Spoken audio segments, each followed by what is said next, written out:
Welcome to show 67 of the Cloth Diaper podcast. Today I'm joined with Latheefa from the Maldives. Also, P.S. audio quality could be better.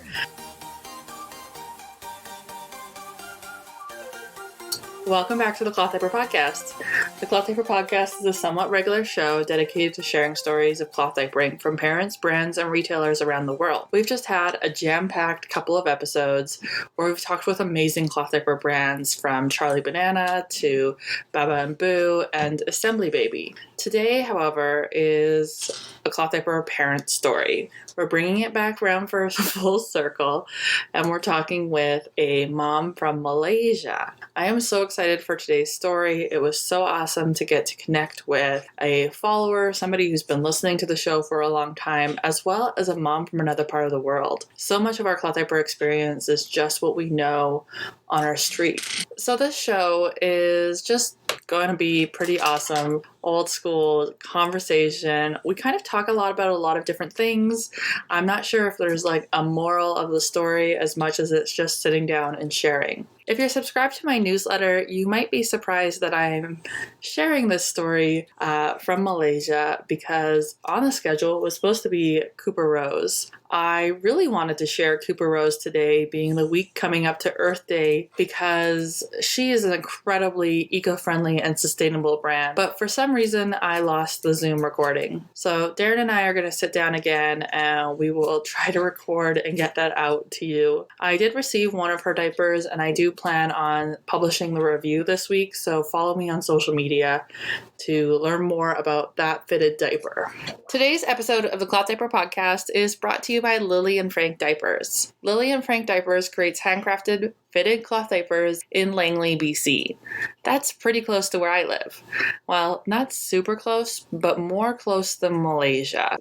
These handcrafted Canadian fitted diapers are luxuriously soft, incredibly cute, and most definitely absorbent. Available in a wide selection of sizes, styles, and prints, the Lily and Frank fitted diaper is a must-have for those looking for a nighttime-worthy diaper. You can check out the review about how absorbent and how awesome I think this diaper is over at www.simplymombailey.com, where I recently published a review of the Lily and Frank OBV fitted for nights. If you would like to shop Lily and Frank, you can visit lilyandfrank.com. You can find them on Instagram, Facebook, or join their Facebook community, Lily and Frank Chat. This week is Earth Day week, which means some of the best, most important sales of the year. We are seeing some of the biggest discounts at cloth diaper retailers and brands to help you get going on your cloth diaper journey.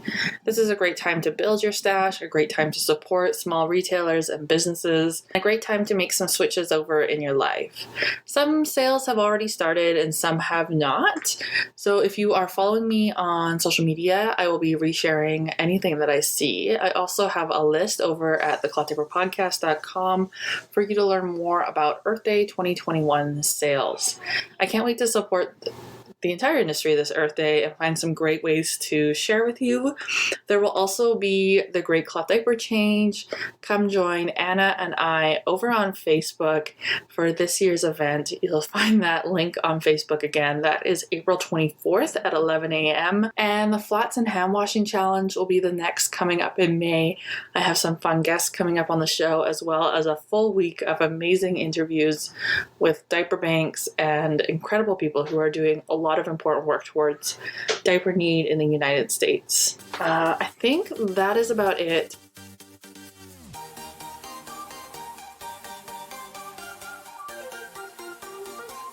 My name is Latheefa and I started cloth diapering, full-time cloth diapering when I got my second baby. Mm-hmm. But I had been interested in it even with my first baby, but it was not accessible to me back then. But I had started dreaming about it, and by the time my elder son was almost out of diapers, and we only needed emergency diapers and stuff. So at that time, I was able to buy some, not the small ones, the bigger ones. Mm-hmm. Okay. And so I only used them for traveling and stuff. And then he stopped using them really soon. And And then I got my second baby, and why were cloth diapers not accessible for you for your first baby? Yeah, it was not accessible because I had just gone through a divorce and I was financially struggling, and I had received no support. Like everyone around me were like, they didn't understand why I wanted to cloth diaper. They're like, it's so much work. Like, why would you want to do that? Like, nobody understood. I guess they felt like disposables are such a convenience, right? So nobody really understood why I wanted to do it. Gotcha. That's totally reasonable part of your journey. I was kind of curious about what it was. So it was the finances of cloth diapering felt unattainable. So you're in the Maldives, correct? When we talk about the finances of cloth diapering versus disposable diapering, what does that kind of look like for you? Is it that the upfront cost is too expensive, or is it the long-term cost? Yeah, I wanted to tell you how it was made possible for me. Yes. Actually, when I got pregnant the second time with my second baby, that was my second marriage, and I had gotten really sick, and we were saving money for the delivery of the baby. So I had given up hope, I thought I would not be able to buy the diapers. And then I asked one of my friends actually whether she knew anyone who were willing to donate. It was like my last shot, I didn't think it would work at all. And then actually, she is one of my biggest inspirations. She is also on Instagram, and she cloth diapers full time her both daughters. So she actually gave me the diapers I started with. So it was so sweet of her. She gave me like maybe 10 or more diapers, and I started with those. And then after the delivery, and I didn't have to save it anymore, so I got some more money, and then I bought some more for myself. And only after that was I able to full time cloth diaper. Before that, I was part time doing it, even when I wanted full time. So yeah, that's how I started. Hey. So cool, right? It's so cool to have a friend who is able to help you start cloth diapering. Like that's so amazing to have somebody in your life who can support you in that way. And that's probably what you were missing with your first is and the funny thing is I have never met her. We only got we became friends through Instagram, Yes, a lot of people I only know through Instagram. You should totally have her on your show, because she actually, like, I have seen her traveling to different islands and spreading awareness about it, and like encouraging other people to do it. Oh, okay. So, and then so I'm going to take it then that cloth diapering is not super common in your area. And it's not, but it's trending now, so people are being interested. That was actually one reason I wanted to do it too. It was so like it looked cool. Biggest reason for me was obviously taking care of the environment, and the second reason was I thought it could cut costs. It's definitely becoming a little bit of a trendy thing. What type of diapers are you using, Latheefa, and how do you wash them, and what does that look like for you on a day-to-day life? All right, so I started with the G nappies. Okay. I loved those. I mean, and they were so cute. And actually, my friend gave me those. She gave me 3 G nappies and these biodegradable disposables. Like we could dispose them, but they were biodegradable. Are you familiar with those? Have you seen? You know them, right? Yeah, I've seen those. Yeah, biodegradable. Grovia, I know in North America makes them, and Flip. They're becoming a little bit less common, but they are still around. So, I started with those, and then when I ran out of them, I started with the inserts. I think they're microfiber, but I'm not sure. Probably. So we started with that, and I had a C-section, so I was still and I had complications too, so I was still recovering. I was recovering, so my husband mostly did that. Like we were washing them by hand. And at that time we were in the capital. It's called Malay City. So there, how do I put it? Like it's very congested. so you don't get a lot of sunlight. It's like a bunch of, it's a concrete jungle. People say it's a concrete jungle. So the buildings are really high. You don't get a lot of sunlight. So it was like it was really, like, when I think about it now, it was so fun. Like, we would hang the inserts to dry in a particular spot where only the direct sunlight would fall only on one spot. So we would like position the hanger there, and we would try to dry the inserts there. So it started like So that. I didn't even think about. Yeah, and then one more thing, like in that house, I was staying in my sister's house then. So because I don't live there, right? I live in another island, so I don't live in the city. Okay, I went there to deliver. So in that house, the sink was pretty big, and it was really easy to wash the inserts there. So at first, that was what we were doing. And then later, when he outgrew the G nappies, we switched to, I think it's called all-in-one or pocket. Not all-in-one, pocket diapers, yeah. Okay. Where you put the insert inside. Mm-hmm. That one. So those are actually my favorite. I tried to use pre-folds because the friend who gave me the diapers, she speaks very highly of those, but I just couldn't get them to work. Like, maybe I wasn't folding properly. Maybe I don't know. I just didn't like them very much. That's also, okay. the washing part was harder with them. So I just stuck to the pocket diapers, and I never used the pre-folds after that. So, and there were these two diapers. I don't know what they are called again. It has a frog at the back, and the material is definitely different from the microfiber inserts. I think maybe it is bamboo fiber or something. Okay. I'm not sure. So they leak, right? I mean, I'm not saying I didn't mean leak. I mean, they are not waterproof like the other one. So I think maybe it needs a cover, and I cannot seem to fit it properly. So I didn't use them as well when I first started. So you've tried a bunch of different diapers, hey? Trying to find something that doesn't leak and that is easy for you to wash. Yeah. Yeah. So after that, I've been using the pocket diapers. And remember when I told you that I bought the big diapers for my first baby when he was almost out of diapers? So that one was actually Cushy's brand, okay? So that one has a lot of padding inside. So and it has like to the attaching part, it has I think it's called stiff, something that sticks. So it doesn't have buttons or anything.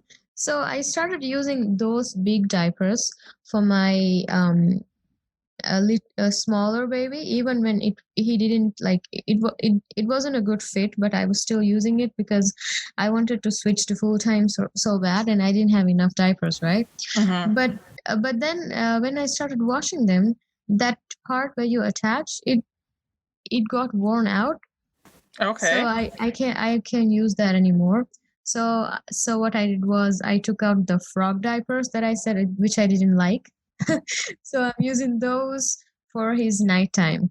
Okay. So you're doing a little bit of incredible problem solving to try to figure out I know, right? what and how to make this work. So my question is like, do you don't your hand are you still hand washing? Is hand washing part of a normal life? I didn't complete that part, right? That's okay. So when we were hand washing, and then at that time there was an outbreak of COVID in Malay City, so we couldn't come directly to our island without a quarantine stay at another island. So we had to stay at a resort.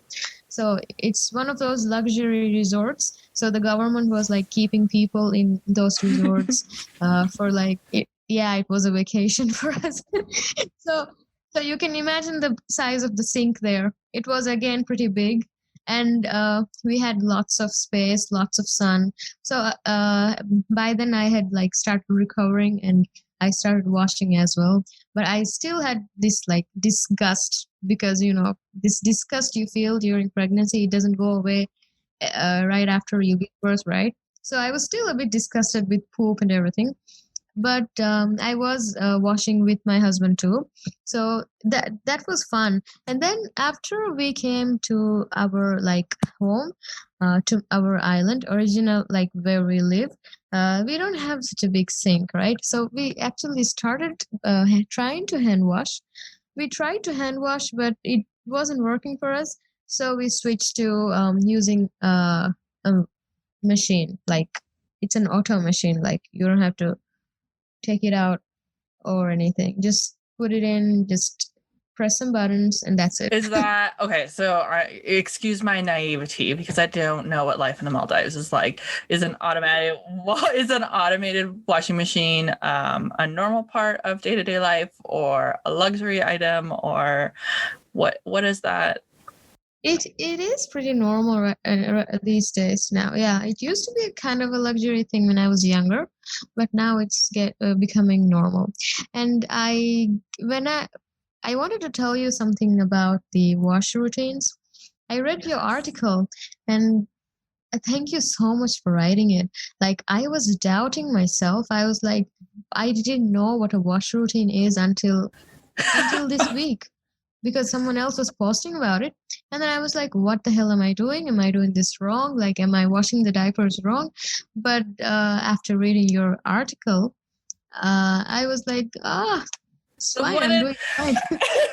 So you went into cloth diapering not really knowing what to do or how to do. You're just kind of winging it. I am winging it, yes. Because you know what? That's amazing. That's actually, fine. The friend I was talking about who gave me the diapers, she also didn't talk about wash cycles or anything. And I did look at a few YouTube videos, and they just showed that just put the diapers in the machine and wash. Like, nobody talked about washing once or twice or anything. Only until recently I found out, and I was doubting myself, and so at the right time I I stumbled upon your article, so that's great.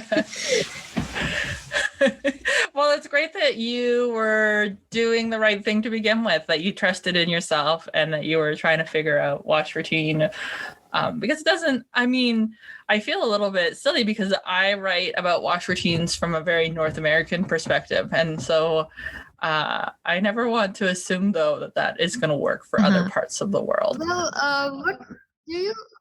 how do you dry? Like, do you get a lot of sunlight? Because here it's pretty sunny, like almost all the time. So I think I saw one of your articles again. I think it was a podcast where some woman she was living off the grid, and she struggled with not being able to get sunlight. Do you also struggle with that problem? Yeah, yes. It's 10 a.m. or it's 9 a.m. and it's still dark. In North America, I would say that if you're living on the grid, it's really common to have a dryer. So I dry everything in my dryer. And so the dryer is a really important part of my lifestyle. So it's the sunshine might not actually come out today because we're having a snowstorm. I might not see the sun today. I cannot even imagine how that happens. So when you say you have a dryer, so even we, like in our automatic washing machines, it spins, like at the end after washing, it spins. Okay, so it's not like fully soaking wet when we take it out, but it still has some water in it, and we have to hang it to dry. So when you say you have a dryer, is that the same kind of thing? No. It's another separate machine that has a heating element in it, and it I'm trying to know how to describe a dryer, and it just it has a heating element in it, and it rotates, and it spins like a washing machine, but with air until the items are dry, and usually they have air dry or high. So when you take it out, it's completely dry. Oh my God, I didn't know things like that existed. So you do not need the sun at all? No. All right. So one of my friends who lives in the city, like in Malay City, she told me that it's really hard to do cloth diaper in there because of lack of sunlight. So one of those dryers would be good. Yeah. Interesting. Yeah, so dryers tend to be, they're very energy intensive. So they use a lot of electricity. So they can be quite expensive to run, but there's not a lot of options. A lot of families though in North America will just hang to dry inside without sun. Yes, like But the sun really disinfectant, helps. right? The sun is a really great, so it does really help. But I can see why it would be struggle. And I wonder, a few weeks ago, I had Romy from Argentina on the show, and we were chatting about cloth diapering. I never really thought about it. It's interesting to think about talking with you about this impact of city life and being not able to get the sunshine because of that urban jungle, and how that really limits a lot of options. Like things I never thought about, and that are, as your friend said, really a struggle for her. So actually, like it only adds to it. It only adds like to the already piling up reasons as to why like people wouldn't even try it. Yeah. And I mean, but how long? My question would be like, have disposable diapers been around for very long in the Maldives? For generations? I have never seen anybody using cloth like Oh, really? until Instagram. Until Instagram. Hey, the globalization of the world is such an interesting conversation in itself too, right? Like learning from other women around the world. Yes, it's such a great thing actually, right? Like imagine if I hadn't like stumbled upon your website or like my friend, like I would still be like sitting at home and thinking, oh, I wish I could cloth diaper, and then not being able to do it, right? Well, yeah, but it sounds like you're doing a fantastic job in navigating through the resources that you do have and how you can figure it out yourself. And that's really inspirational, Latheefa, because it's something that I really want women to know, that they can do it even without the internet, that they can trust in themselves to do it. So what has been something that's been like a huge surprise about cloth diapering that you never thought, that's been just, you're like, wow, I never thought cloth diapering could do this for my family? Hand washing. Like I never thought like getting poop out would be so easy, and Oh, really? just wash it. Yeah, I thought it would be like stuck to it, and I wouldn't be able to remove it. I thought it would be the machine's job, but actually hand washing is so easy. Like if we had like a lot of space and a big sink. A big sink makes a huge difference with hand washing. The right amount of space to get. I keep bringing up the sink because it's like I have a certain health issue, which it's difficult for me to sit down and bend and do stuff, So Yeah. I can do stuff like standing. That's why I keep bringing up the sink. Please don't mind. It's okay. Hey, we don't really know. That's fine. Everybody comes into cloth diapering with their own kind of life spot that they're in. So when you go, I guess it's been kind of a hard year with the pandemic, hey, and finding support systems. I was going to say, if you were to go meet other women, what would be that conversation around cloth diapering or around diapering in general? I'm not sure I got your question. What's the feeling? What's the trend? Like if you were to meet other women and you talk about cloth diapering, is there an instant sense of disgust or shame or excitement? Like what do your friends think when you talk about cloth diapering? All right.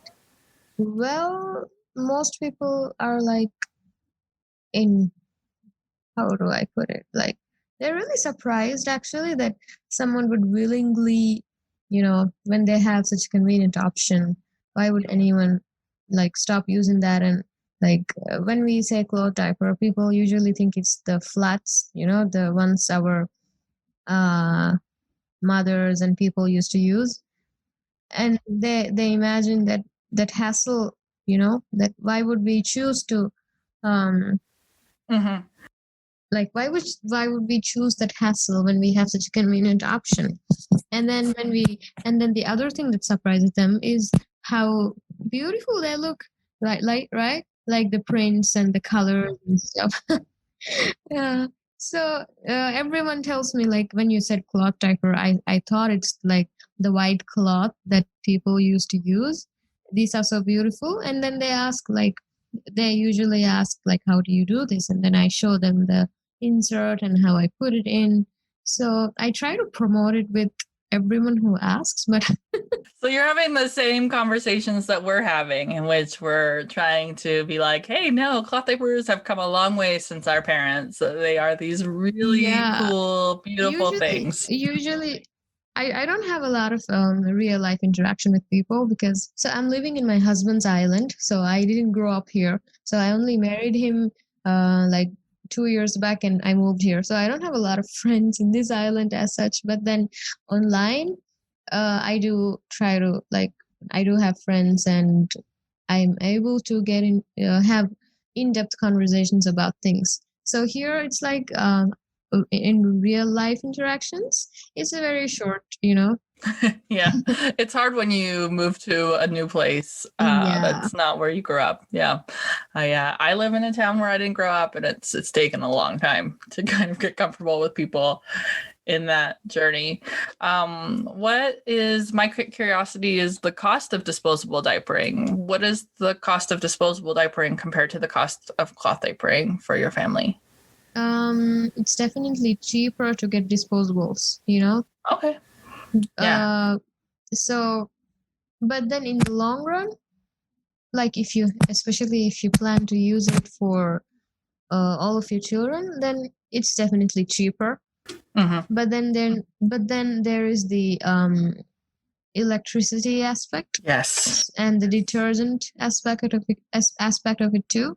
So I'm not sure, like, I'm not sure whether it's cheaper to do cloth anymore. But then I saw one of your posts. It was about receiving blankets. So I think I might try that because my stash is pretty small. I need to increase it, but I don't want to, like, buy an expensive one.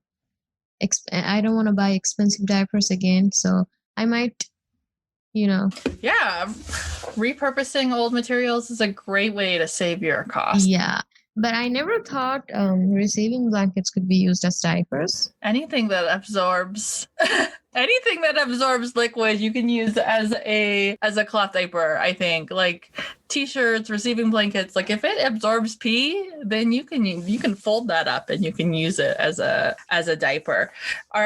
Do a lot of families in the Maldives struggle to afford diapers? That's a really big conversation that we have in North America. Is that I actually don't know. I don't think so. Like, I don't think so.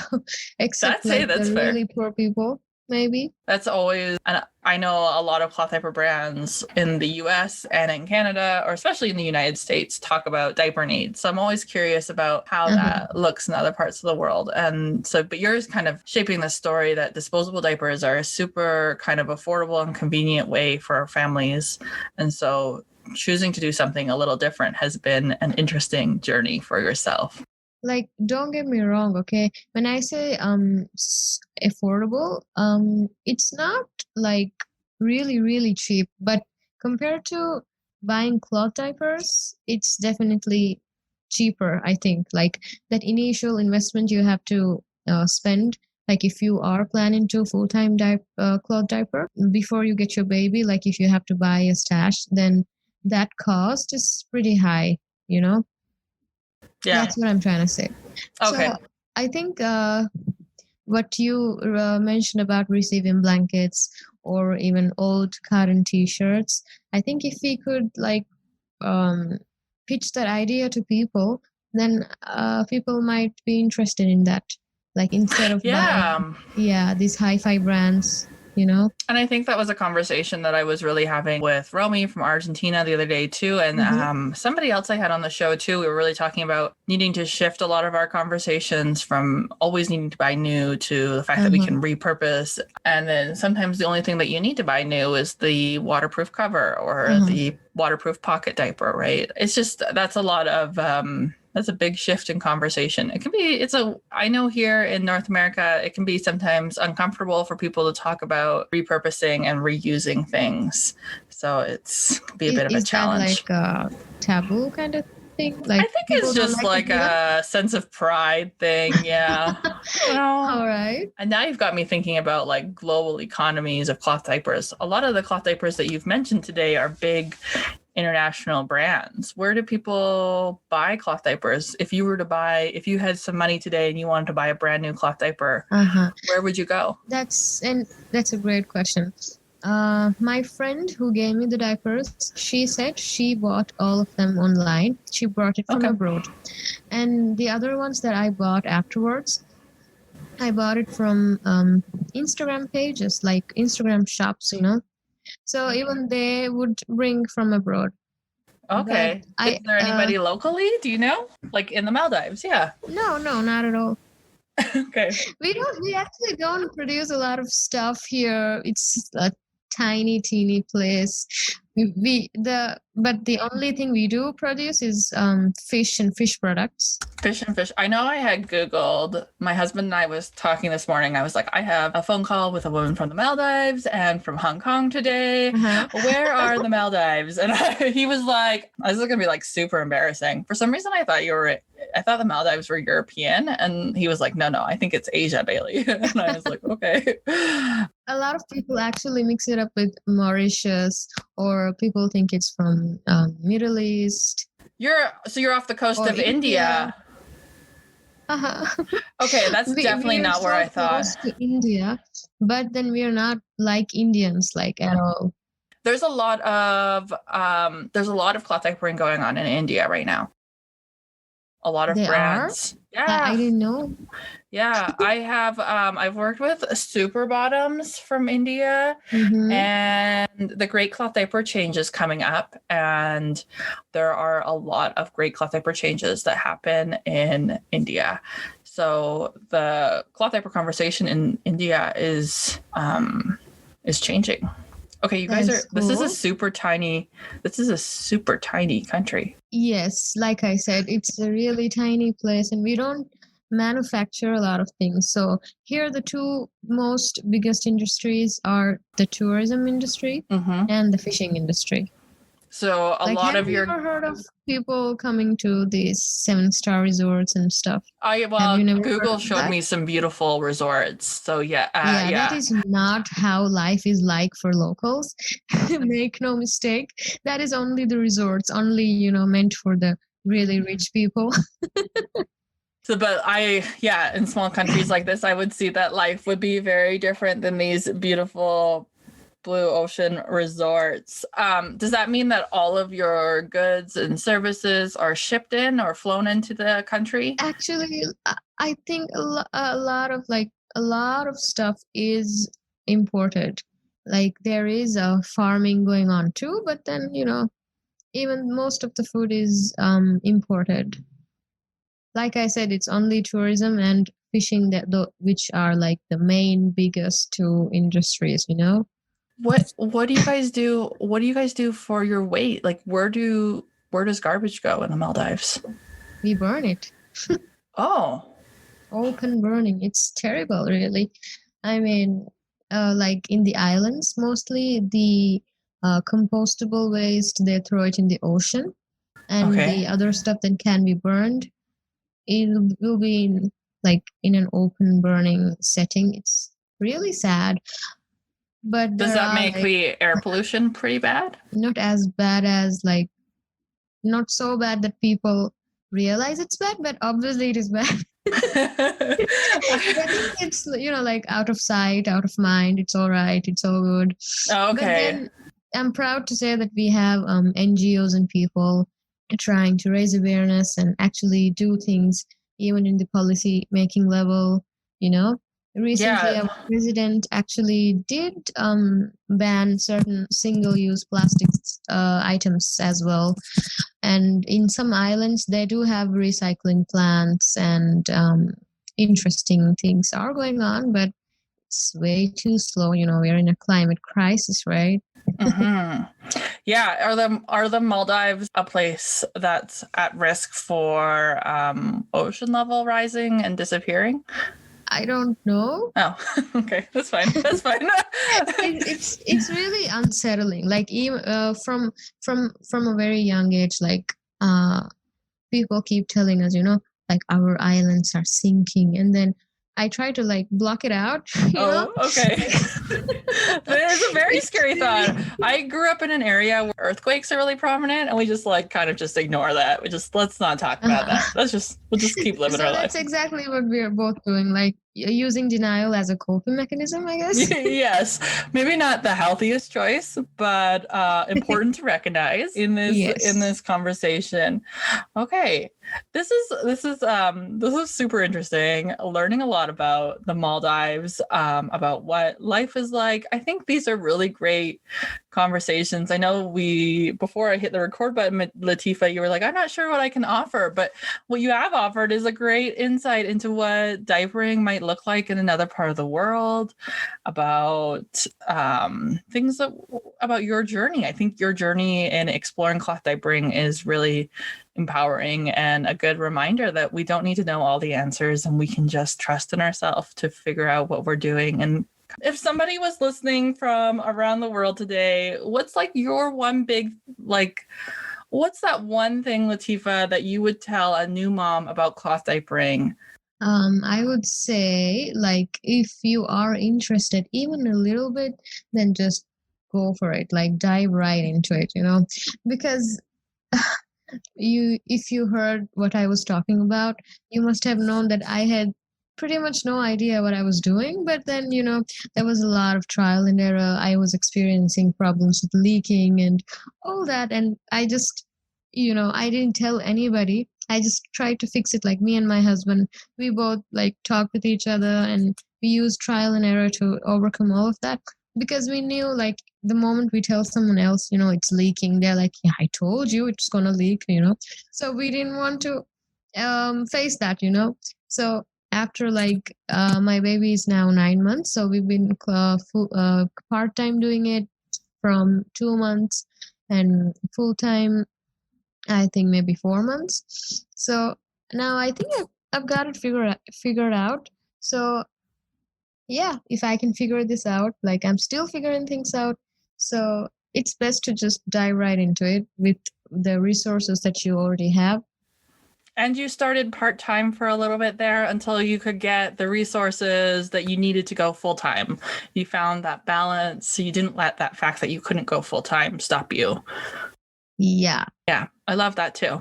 That is actually, I have to thank the people like you and my friend and people on the internet for that, actually, because there are so many encouraging posts like, you don't have to go full time, like it's not an all or nothing thing, this cloth diapering. So encouraging messages like that really helped me. I don't even know, over my journey in cloth diapering, somehow that became something that I decided needed to happen. And I don't even know, I cloth diapered full time. I don't even know where that message came from, but you're one of so many people who says like, it's so amazing to hear that I can just do it part-time.